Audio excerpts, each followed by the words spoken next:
Welcome to At Live with Irenia. I'm very excited to bring you this episode today. I'm your host, Irenia Rose. This podcast was designed for you in mind to inspire and infuse you with the energy you need to take action in your life journey. You'll hear epic stories of people from all walks of life from around the world who are not afraid to share their life journey with you. From epic failures to epic wins, this show will give you some quick hacks and a big boost to help you find your vibes wherever you may be in your life journey. So tune into this dial, relax, and enjoy the vibes.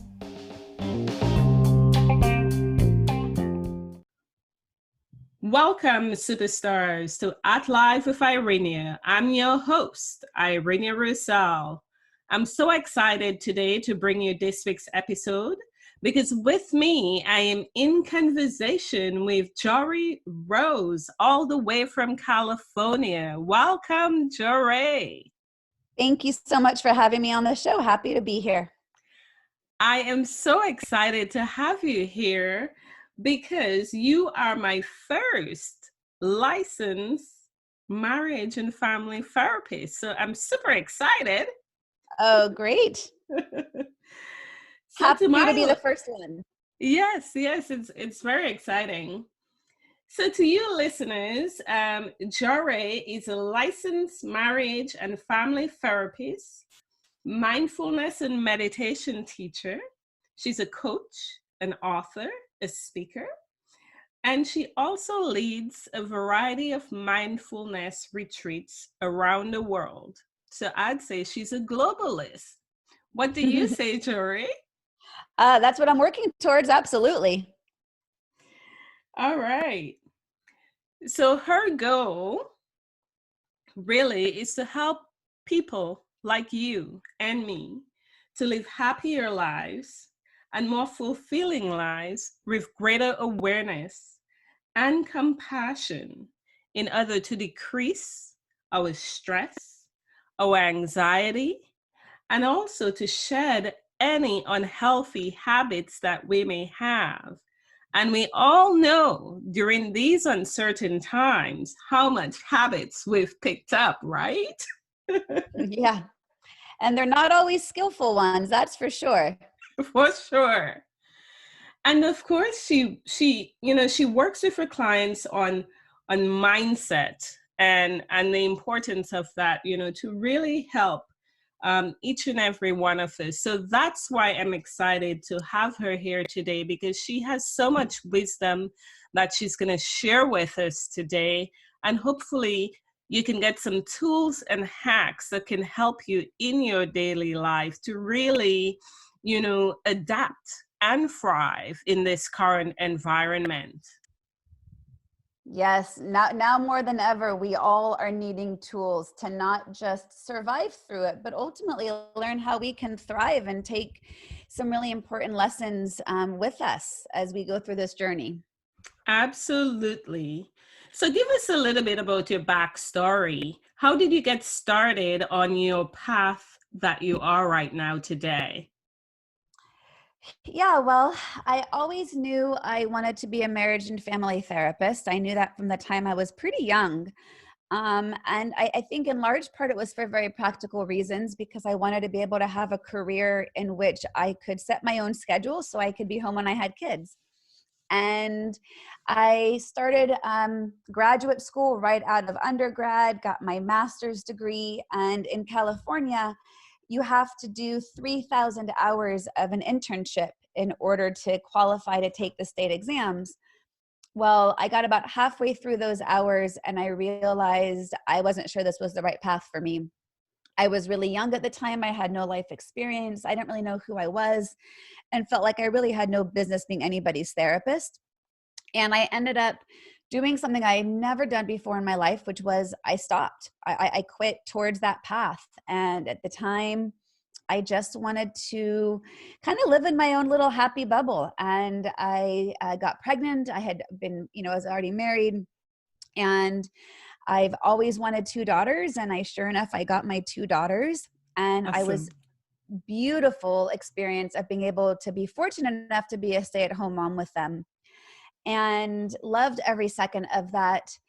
And yet when my youngest was in kindergarten, I woke up one day and was as feeling this identity crisis of I didn't know who I was and wasn't really sure how I got to where I was. And the paradox that while I created my life, at the same time, something was missing. And I realized what was missing was this identity, that I didn't know who I was outside of my role of wife, outside of my role as mom, and that I had never taken the time to slow down, that I always was on that trajectory of what's next, what's next, what's next, what's next. And I did that largely based out of fear and anxiety to kind of be able to create security in an otherwise unknown world. Yes. And when I had this, I guess you can call it an awakening, and realizing that safety and security, while it served some aspects of my needs, it also created different ones that I didn't know what to do with. And I found myself in therapy to try to figure all of this existential crisis out. And while I was sitting in that therapist's office that first day, I realized I wanted to go back and get my hours. And I really enjoyed that space of being in a therapist's office felt really natural, Yes. but yet I wanted to be on the other side of the couch as well. Mm-hmm. And so I ended up going back for my hours, but because I had to complete 3,000, the requirement was to complete them within 6 years. And I was already outside of that 6-year window. So I had to start all over again. And when I started over again, one day sitting in my supervisor's office, I found a book titled Mindfulness. Yes. I had no idea what mindfulness was. I'd never heard of it, was curious, which led to some phone calls and some research. And I ended up taking a mindfulness class. And it ended up changing my life, though it took many years to really understand even what mindfulness was and how to apply it to my life. And that has become my biggest personal and professional passion. So it provided me the framework and the tools to be able to slow down, to be able to get out of my head, Yes. and out of all of my thoughts and believing my thoughts as true, out of my fears, out of my anxieties, and begin to really get into the present moment and connect with my body and connect with my inner intuition and connect with who I was, which I never had taken the time to do before. And slowing down is really scary because we can often keep on that path forward as momentum to not sit with what is and staying in distraction or denial or resistance or whatever it may be. So it took a lot of courage to slow down and to look at myself and then to be honest with what I felt and what I saw, which required for me to take action. And so that meant, creating some massive change in my life. I ended up getting divorced from my high school sweetheart, who I had been with since I was 13 years old, Wow. and was really able to cultivate my identity with who I am in the here and the now, and to release the shoulds and the expectations in a very compassionate way. And, Mm-hmm. this journey that I've been on is what also has given me the framework to guide my clients. As a therapist, I'm a mindfulness-based therapist, which means I draw upon these tools that have been around for almost 3,000 years, but also, within the past 40 years, Western science has backed up to say, hey, here's what happens in your brain and here's what happens in your body when you practice things like mindfulness and meditation. And so you've got this time-tested and Western science approved set of tools. It's kind of hard to argue against the fact that it could work for you.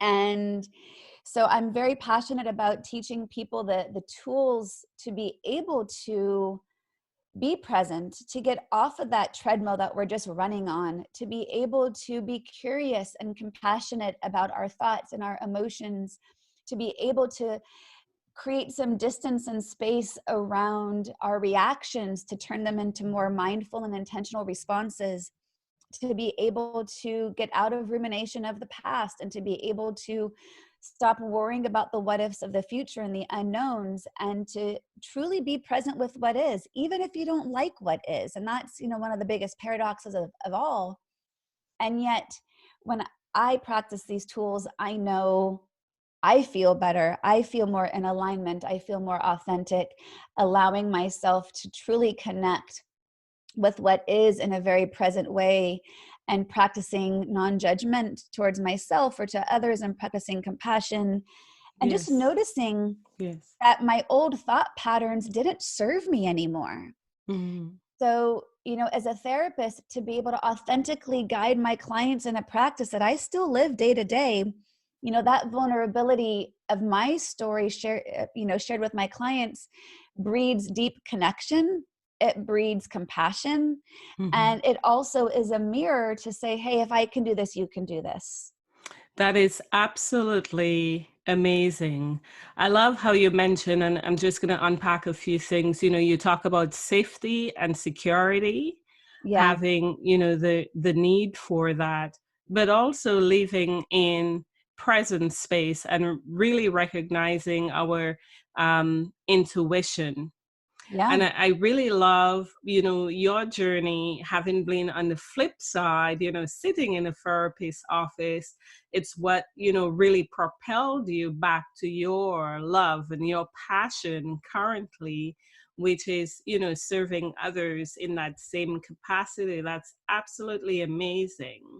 So before we get into the mindfulness tools, I just wanted to ask you, because I'm sure along your journey, you've had mentors that impacted you, and you've also impacted many people.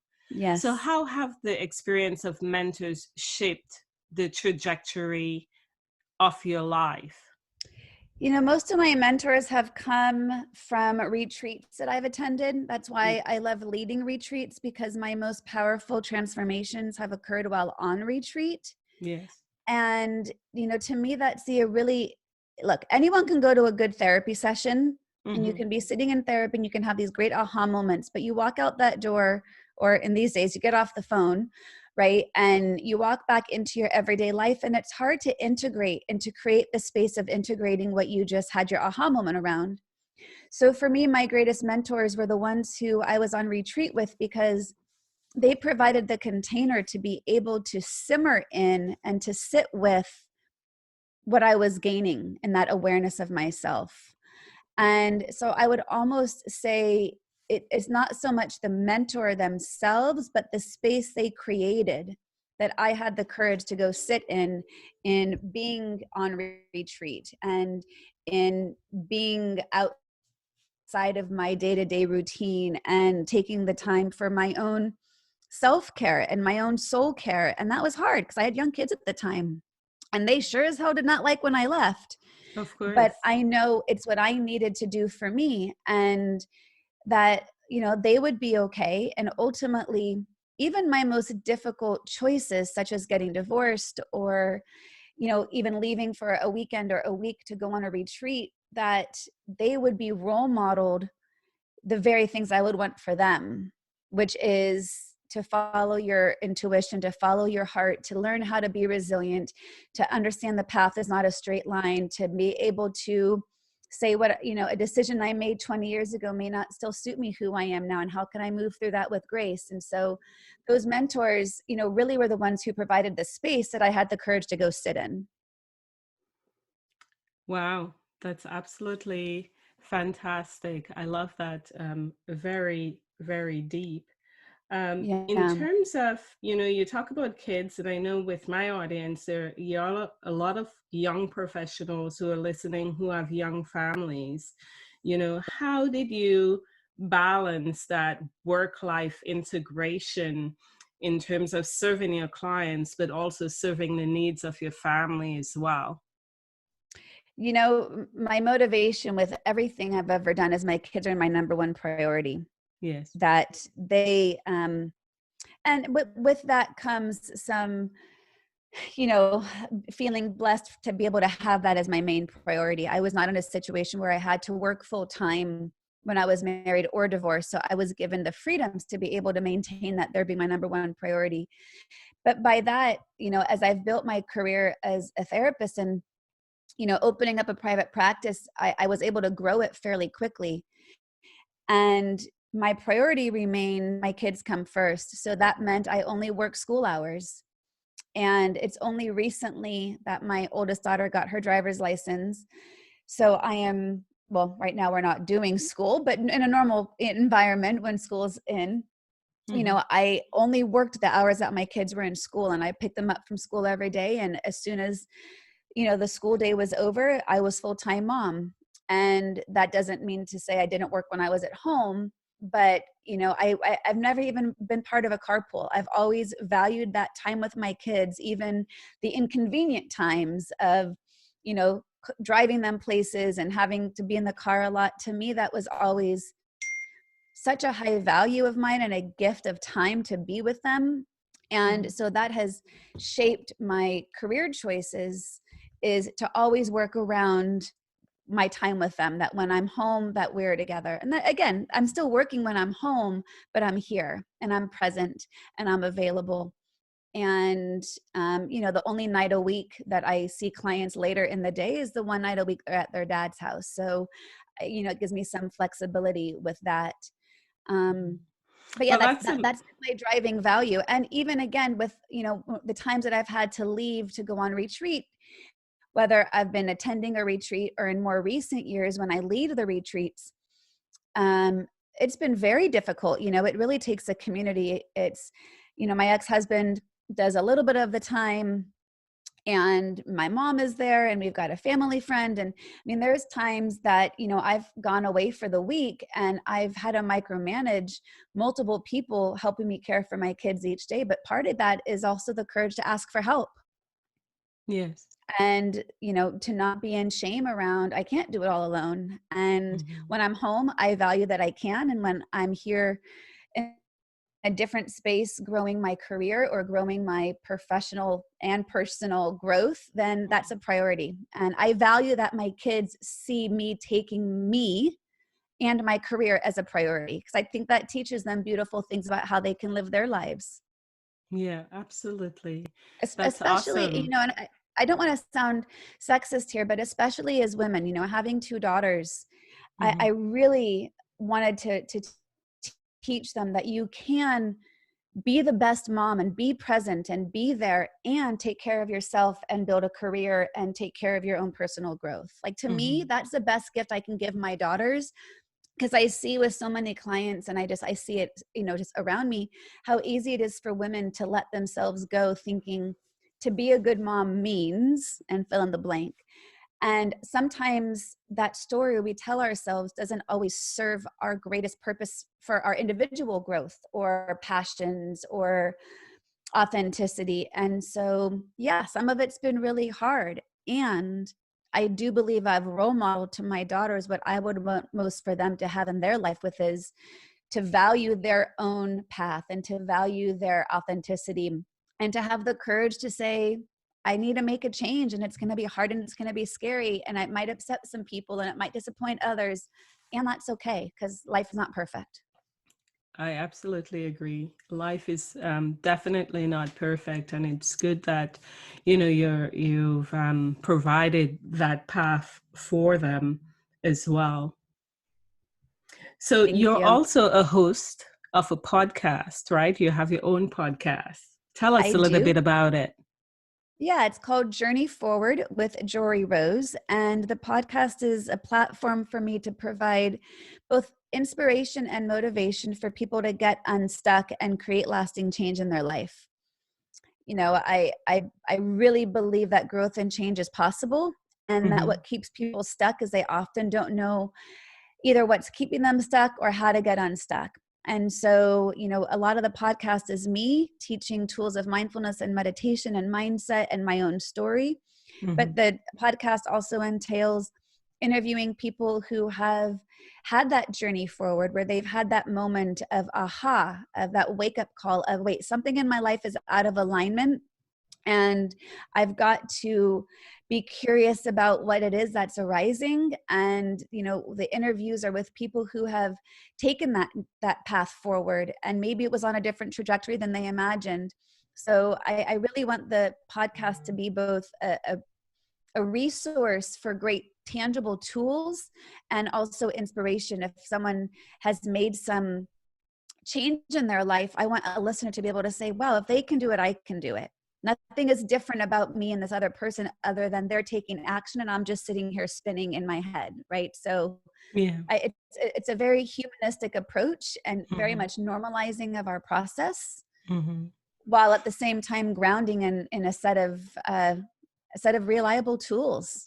Yeah, it's absolutely important, yes, for, as individuals to take action in our lives, because as I said, we need to get out of our heads and really figure things out.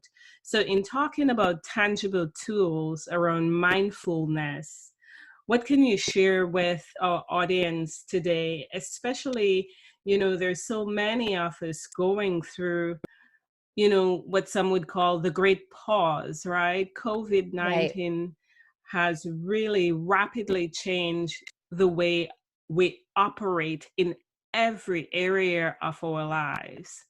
So right. how can mindfulness help at this time? I've said it for years and it seems that much more applicable now, that I've always felt like mindfulness is the answer to everything.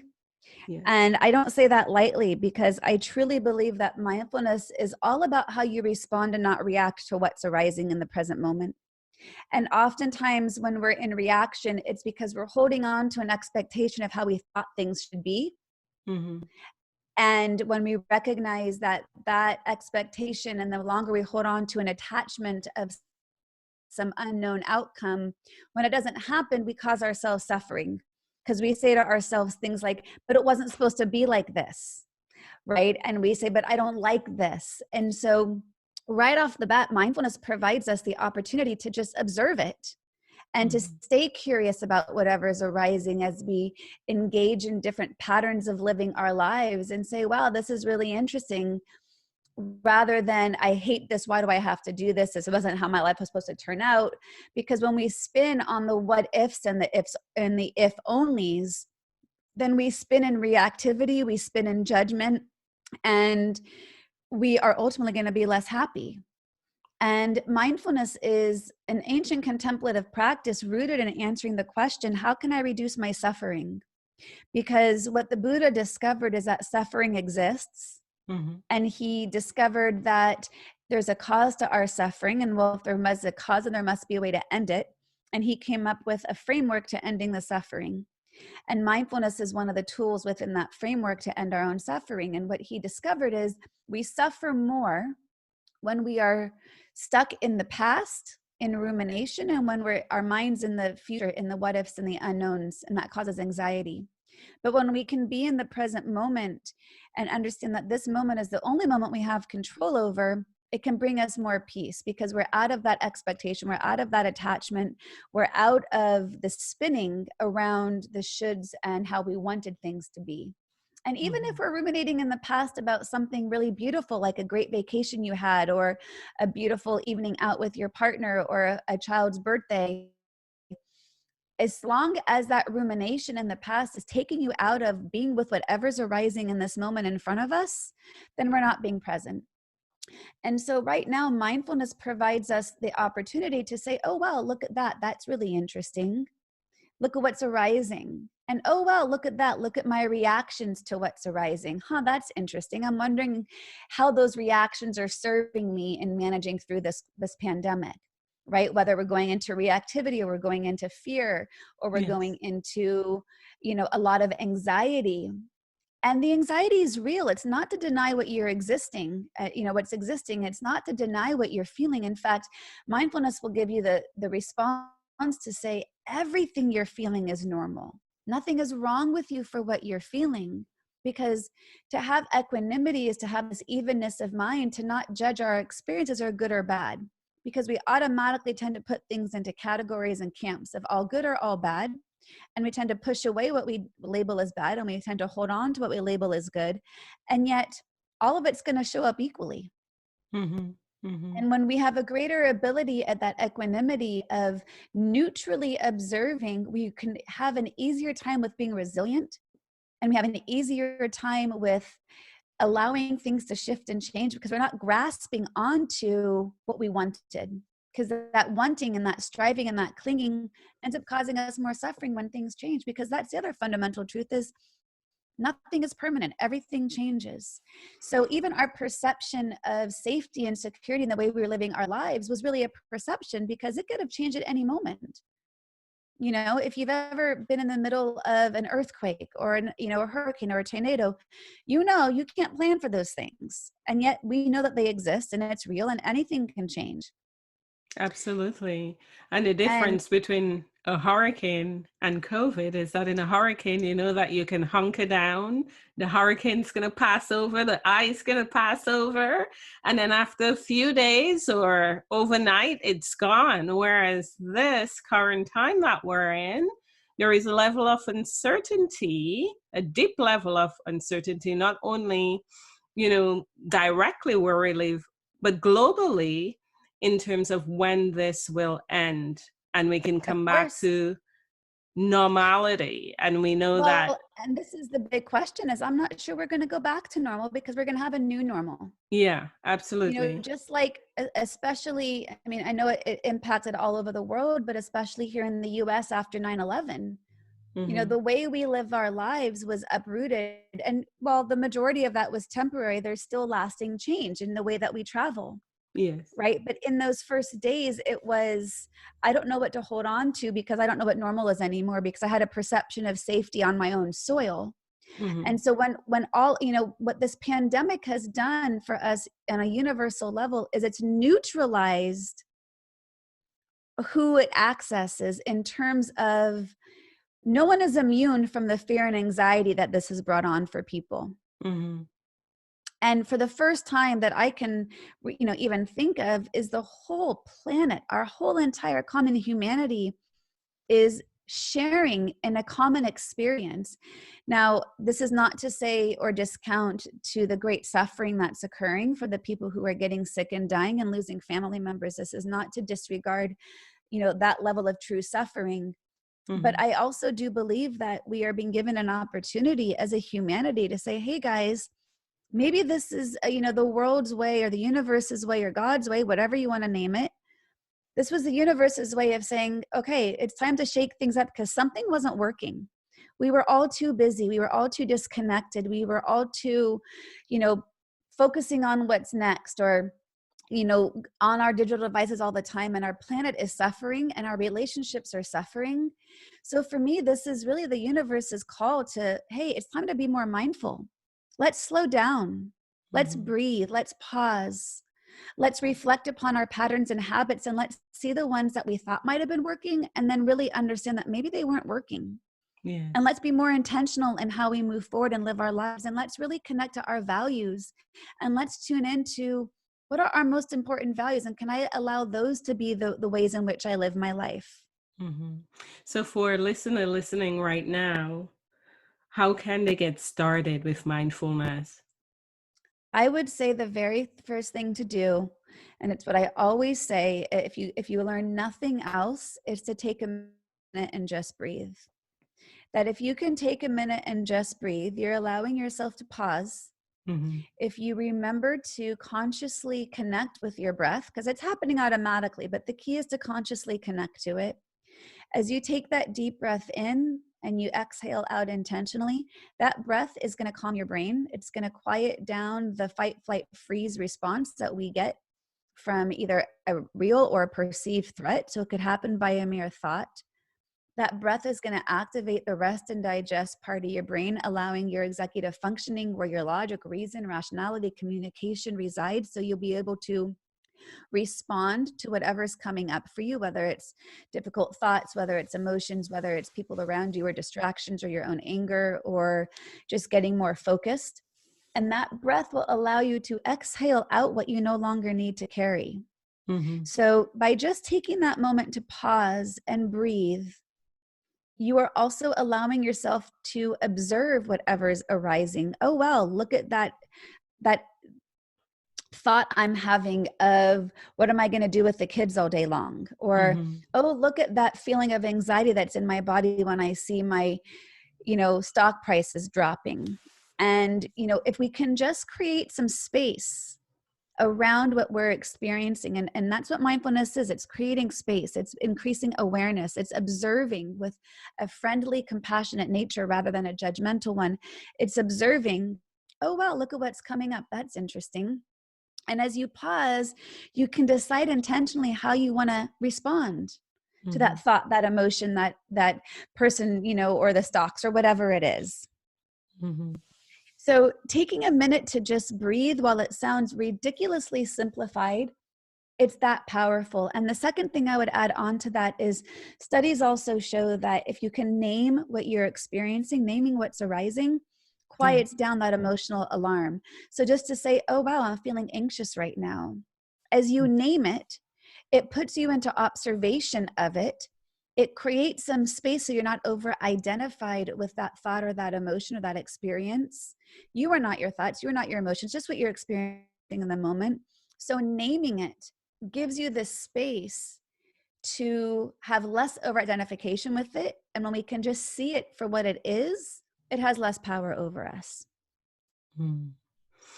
That's so powerful what you just shared. So to you, my listeners, just breathe, and this too shall pass Yeah. soon. And I want to add one more thing to that Mm-hmm. is if you can approach any moment with curiosity and compassion, Mm-hmm. then that's being mindful.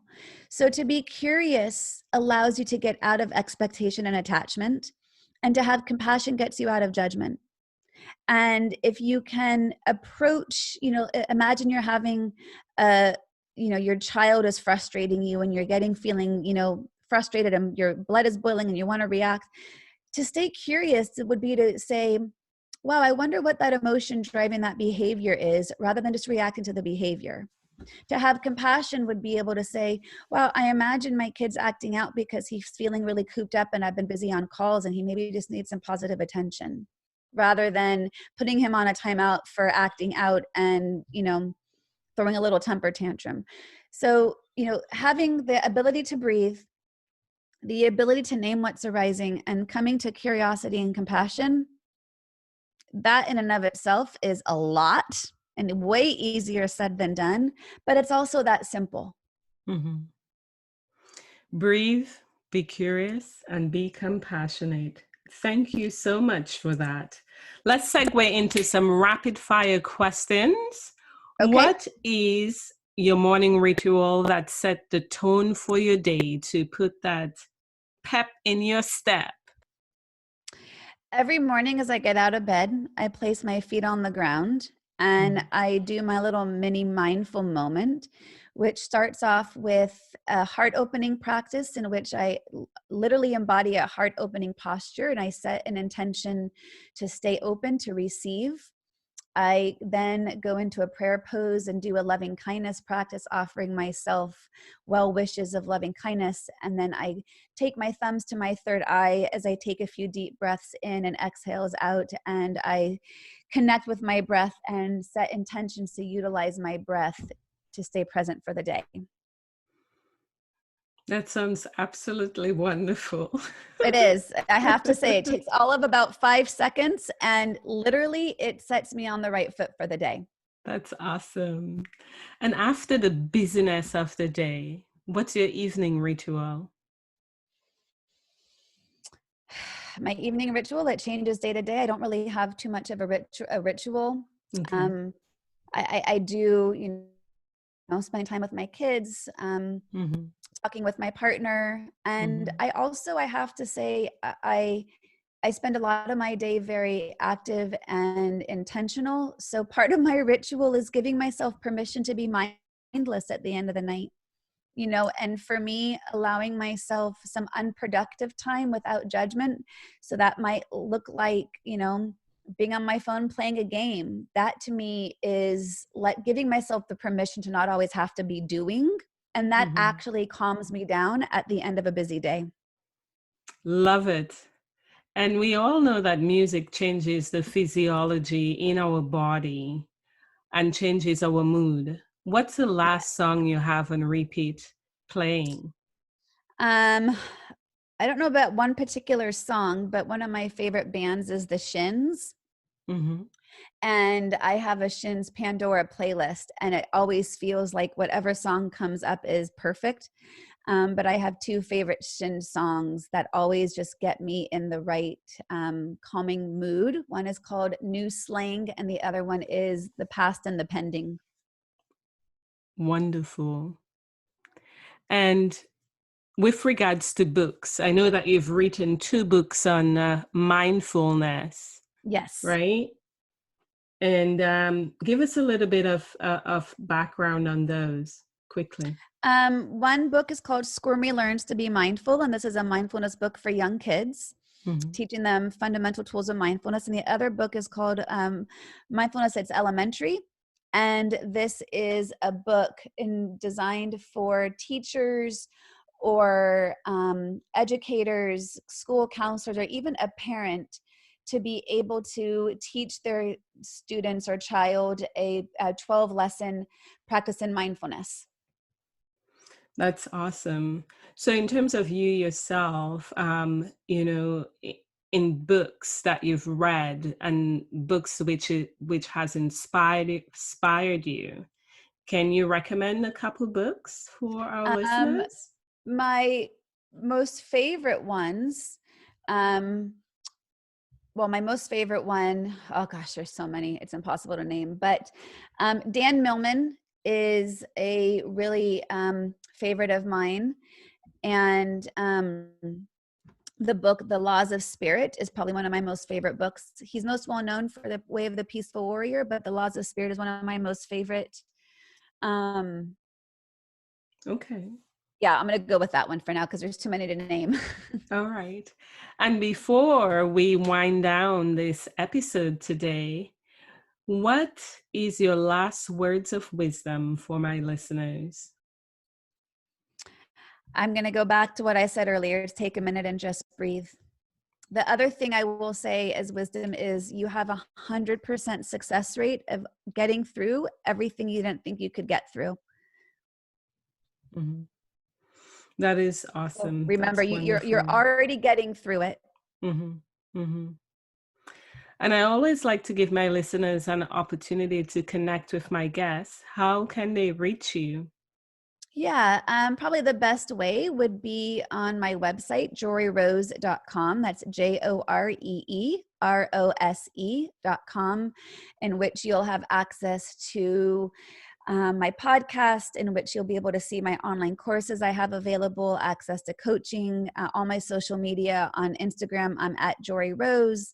I'm on Facebook as well. So the website is a one-stop shop. I've also got meditations, and there's more always being added to the site. So that would definitely be the best place to connect with me, and to also check out the Journey Forward with Joree Rose podcast. Awesome. Thank you so much, Joree. I really appreciate you coming on and sharing your thoughts on meditation, and even, giving us some tips and tricks in terms of how to do it. I am so excited that you joined me today. Thank you so much for having me, and I hope everyone stays healthy and stays safe and stays sane during all this pandemic. Yes, yes.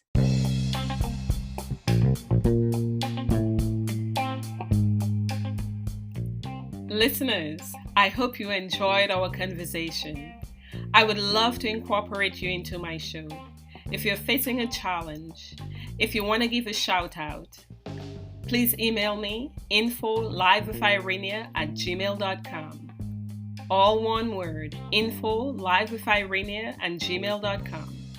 If it fits with the program, I will definitely incorporate it. If you're sending a shout out, I would certainly love that.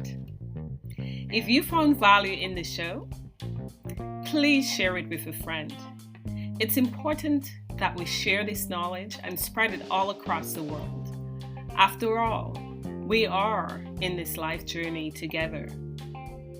Please do subscribe to this podcast so that you can know when a new episodes drop. please head on over to iTunes, give us a review, let me know how great you think the show is, and give me some feedback on an episode that has changed the trajectory of your life or has impacted you in some small way. If you want to connect with me on social, head on over to Twitter and Instagram. My handle is @LiveWithIrenia.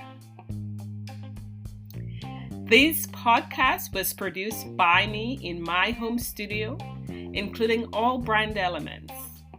Listeners, until our next episode, walk into your day with positive vibes. My hope for you is that you find your vibe wherever you may be in your life journey. I'm your host, Joree Rose.